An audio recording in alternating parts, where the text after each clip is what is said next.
Welcome back and thanks for tuning in. If this is your first time here, my name is Ariel. I'm an entrepreneur, career, and startup coach, and today we are talking about how to craft the perfect resume. This is something that I get questions about all of the time, and it's a really important topic because your resume is your opportunity for you to speak when you aren't in the room. It is the first impression that you'll make, and it may be your last, so you have to make it a good one. With over 75% of resumes never even getting past the ATS, which is the applicant tracking system, that is where your resume goes when you apply for a job, on top of very stiff competition. You guys have seen this job market. It is critical that you create a resume that stands out and it conveys the message that you want to get across. It needs to highlight your expertise. It needs to zero in on your skills. It needs to showcase who you are as a person. And it needs to give someone the gut feeling that they actually want to reach out to you and schedule an interview. Now, before we get into the specifics of the edits that you need to make, let's go over a few of the FAQs that I get. The first one is, does it need to be one page? The answer to that is yes. It absolutely has to be one page. Recruiters spend less than a minute reviewing your resume, so it has to be concise. The second question is, what about gaps on the resume? Gaps are to be expected. You just need to know how you should position them and how you should talk about them. And I will get into that in an upcoming video. The third one is, can I lie on my resume? Now, I do not suggest lying about your abilities, but there are ways to play up what you've done that you may not be doing right now. And then the other question is, should I tailor my resume to every job? The answer to that is no. The goal is to have one solid resume that you can repurpose if needed, but it's going to get you through the door without doing too much tweaking. Now, if your resume looks like this, the goal is to make sure that it looks like this, okay? And by the end of the video, I'm going to get you a little bit closer. Now, let's get into the details. First, you need to find a color and a font that you like. Your resume should be modern. It should be a reflection of who you are. I personally love to use Canva because they have so many different templates that you can choose from, but there are a lot of different resources that you can use. The second thing is you have to have a personal statement. So in the old school resume that I showed you on the left, that may be known as an objective statement. It should describe who you are as a professional, what you're passionate about, and what your expertise is in. The goal is to make it punchy. You want to make sure that it's memorable. You don't just want to stuff it with buzzwords that you think are going to make an impression on the recruiter. It needs to hold true to who you are. The third thing is your skills need to have their own place on the resume. I cannot stress this enough. They shouldn't be hidden in the midst of your experience. They shouldn't be at the bottom of the page, and I see this all the time. They should have a designated section where recruiters can find them easily. Now, what I suggest that you do is you cross-reference a job description of a job that you actually like. Look at the list of the qualifications, look at the keywords. You can also go on LinkedIn and do some research on the top skills that are related to your field. But ultimately, those are the things that you want to replicate on your resume. When we're talking about getting past the ATS, a lot of that is generated by having the right keywords, and this is the way to do it. That is why it is so important. If you don't listen to anything else, make sure that your skills have their own section and they are very easy for a recruiter to find, okay?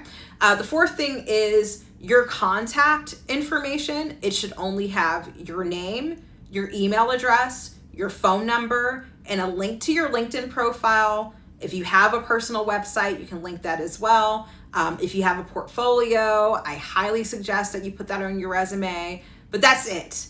Anything over that is too much. I don't need to know your personal address. You guys shouldn't be putting references on your resume. Like, I've seen some crazy things. Just give them the basics and make sure that they can contact you, okay? Number 5, let's talk about your experience, okay? I only want you to list your last 3 to 5 positions. And that is going to ensure that you keep it to one page. Don't include anything that's no longer relevant to what you want to do next. Any super old jobs, like for my folks that have been working for 10 and 15 years, I don't need that first internship that you got out of college because you're not there anymore, okay?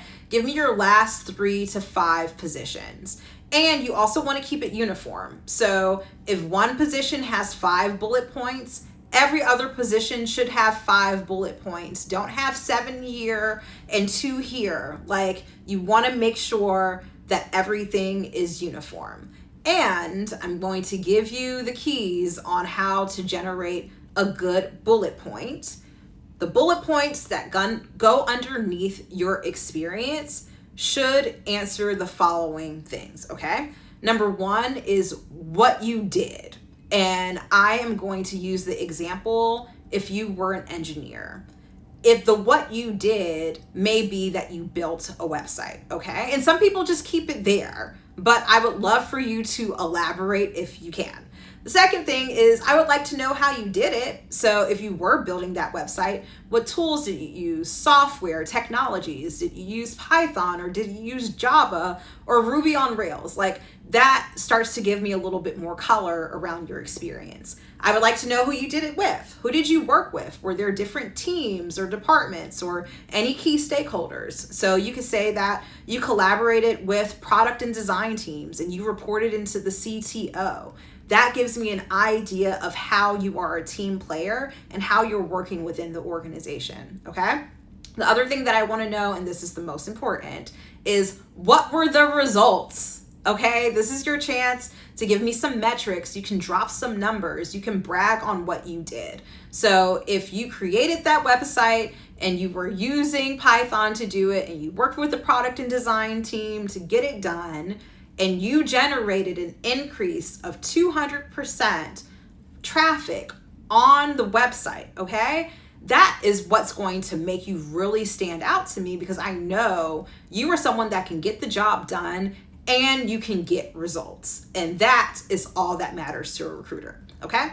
Now, your education should just be the school name, the degree or certification that was completed or whatever you studied, and the years. There's no need for any coursework or anything that can take up extra space on your resume, okay? This is very precious real estate. You have to be mindful of how you are taking up space, which leads me to the last thing: awards, hobbies, interests. I actually love all of those things, but you can only include them if you have the room. If you run out of room, then it doesn't go on the resume, okay? So that is just the rundown of everything that you should do. I mean, honestly, you could get your resume out right now and do this within like 10 to 20 minutes. Maybe it takes a little bit longer, but those are the things that are going to take your resume from a 0 to a 10, okay? So next week, we are going to talk about cover letters. I really wanted to make sure that we just went into the weeds on resumes today. I didn't want to talk about cover letters today, but next week we will. We'll also talk about outreach and what you should be saying as you're sending messages to recruiters and hiring managers and different people on LinkedIn as you are growing your network, okay? Now, if you have any specific questions about your job search or your resume, I would ask that you please drop them in the comments below because I would love to help you however I can, all right? If you haven't hit that subscribe button, please go on ahead and do that now. And I look forward to seeing you guys very, very soon. Until next time.